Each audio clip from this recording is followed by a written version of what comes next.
আসসালামু আলাইকুম, welcome to wonder food. কী অবস্থা সবার, সবাই কেমন আছেন? আজকে একটা বড় কেক বানাবো। বড় বলতে 6 পাউন্ডের ছিল, মানে 3 কেজি আর কি। তো এটা কিভাবে কি করেছিলাম, অনেক আপুই ইতিমধ্যে প্রশ্ন করেছিলেন কিভাবে আমি বোর্ড রেডি করি, কিভাবে বক্স রেডি করি, সব কিছুই ডিটেলস শেয়ার করব। আর এখানে আমি এডিবল প্রিন্টের কাজও করেছি, এগুলো সম্বন্ধেও বলবো। যারা প্রবলেমে পড়েন এডিবল প্রিন্ট নিয়ে, আশা করি আপনাদের উপকার হবে। তো আজকে হচ্ছে যে কেকটা ডেকোরেশন করব এটা হচ্ছে মিকি মাউস থিমের ছিল, আর এটা হচ্ছে হাফ ভ্যানিলা হাফ চকলেট ছিল। তো কেকটা যিনি অর্ডার করেছিলেন তিনি কারো রেফারেন্সে এসেছিলেন, মানে তিনি একদমই নতুন কাস্টমার, কারো কাছ থেকে আমাদের কথা শুনেছে পরে অর্ডার করেছিলেন। তো শুরুতেই সে হচ্ছে 6 পাউন্ডের একটা কেক নিল। তো প্রত্যেকটা অর্ডার শুরু থেকে শেষ পর্যন্ত, যতক্ষণ পর্যন্ত কাস্টমারের কাছে না পৌঁছায়, আবার যে ডিজাইন দেয় সেরকম পেরেছে কি না, তারপর এটার টেস্ট কেমন ছিল, এগুলো না জানা পর্যন্ত আসলে একটা টেনশন কাজ করে যে কেমন না কেমন লাগলো। যদিও আমার নিজের উপর কনফিডেন্স থাকে যে হ্যাঁ, আমি তো ভালো মানের ভালো কোয়ালিটির জিনিস দেই সবাইকে, তো ভালোই বলবে। তারপরও দেখা যায় যে সবার টেস্ট তো সেম না। আমারই পার্সোনালি আমার ডার্ক চকলেটের তেতো ভাবটা আমি নিতে পারি না, আমার কাছে এটা ভালো লাগে না। আবার অনেকেই আছে ডার্ক চকলেটের এই তেতো ভাবটার জন্যই ডার্ক চকলেটটা পছন্দ করে। আবার এমনও মানুষ আছে যারা চকলেট কেক একেবারেই পছন্দ করে না, মানে নাম শুনলেও দেখতে পারে না।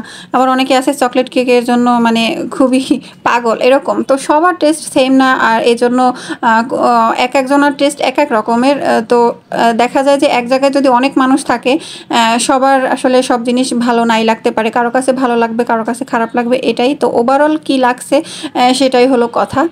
তো আমাদের দিক থেকে আমরা সবসময়ই চেষ্টা করি যে সর্বোচ্চ চেষ্টা করার। আর এবার বলি, এখানে হচ্ছে আমি এডিবল প্রিন্টটা ইউজ করব। আর এই এডিবল প্রিন্ট হচ্ছে 2 ধরনের হয়। আমরা কেকের মধ্যে মূলত 3 ধরনের প্রিন্ট ইউজ করি, আমি একটা রিলসের মধ্যে বলেছিলাম।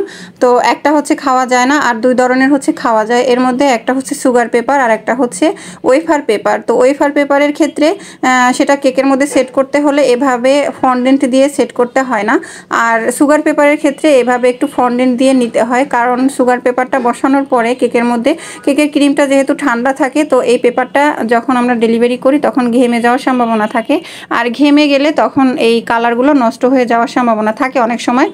যেহেতু এডিবল প্রিন্ট কাস্টমার হচ্ছে এক্সট্রা টাকা দিয়ে হচ্ছে নিবে, তো সেক্ষেত্রে সর্বোচ্চ চেষ্টা করি যাতে এটা সুন্দরভাবেই যেইভাবে পিকচারটা থাকে ওইভাবেই কাস্টমারের কাছে পৌঁছানোর। তাই জন্য আমি সবসময় এরকমের ফন্ডেন্টটা নিচে ইউজ করি, যার কারণে কোনো সমস্যা হয় না। তো অনেক আপুই বলেন যে আপু মানে প্রিন্টটা সেট করার পরে কি কেকে আবার ফ্রিজে রাখবো কি না। তো আমার দিক থেকে আমি প্রিন্টটা সেট করার সময় বেশিরভাগ সময় হচ্ছে আমি ফ্রিজে আর রাখি না। এর আগেই যতটুকু সম্ভব কেকটা ফ্রিজিং করে নেই, তারপরে প্রিন্টটা এভাবে বসিয়ে তারপরে আমি ডেলিভারি করে ফেলি, বাকি সব কাজ সেরে রাখি। এবার প্রশ্ন ছিল যে এই বোর্ড কিভাবে আমি রেডি করেছি। এটা হচ্ছে আমরা নিজেরাই তৈরি করি, আর এটা আমি মোটা যে আমাদের হার্ডবোর্ড টাইপের কিছু যে বোর্ড থাকে ওই বোর্ডগুলো কিনে নিয়ে আসি। তারপরে হচ্ছে আমি কতটুকু কেক বানাবো, কি পরিমাণে বানাবো সেটার অনুযায়ী আমি মাপ করে কেটে তারপরে হচ্ছে উপরে একটা পেপার বিছাই। আর এই পেপারটা হচ্ছে আমাদের যে র্যাপিং পেপার বলে, সেই পেপারটা আমি এটা সেট করে নেই। তারপরে হচ্ছে আমি এটার উপরে কেকটা বসাই। এটা হলো বোর্ড, এবং বক্সটা হচ্ছে আমি মাউন্ট পেপার দিয়ে বানাই, মানে বোর্ড যে মাপে নেই সেই মাপ করে বানিয়ে নেই। এই ভিডিওতে আমি বোর্ড বক্সটা কীভাবে বানিয়েছি সেটা আমি শেয়ার করতে পারলাম না, নেক্সট কখনো অন্য কোনো ভিডিওতে শেয়ার করবো ইনশাল্লাহ। তো আজকের এই কেকটা ছিল এই যে ফাইনাল লুক। উপরে এগুলো ছিল সম্পূর্ণ হোয়াইট চকলেট দিয়ে আমি এগুলো দিয়েছিলাম, আর এগুলো ফন্ডেন্টের কাজ ছিল, যে নামটা লিখেছিলাম এগুলো ফন্ডেন্ট দিয়েই লিখেছিলাম। মানে টোটাল ওভারঅল যা কিছু ছিল এই কেকের মধ্যে সব কিছুই খাওয়া যাবে। আমাদের লোকেশন হচ্ছে Tongi station road, পাগার Jinu market. আমরা টঙ্গীর কিছু এরিয়া এবং উত্তরার কিছু এরিয়াতে ডেলিভারি করে থাকি।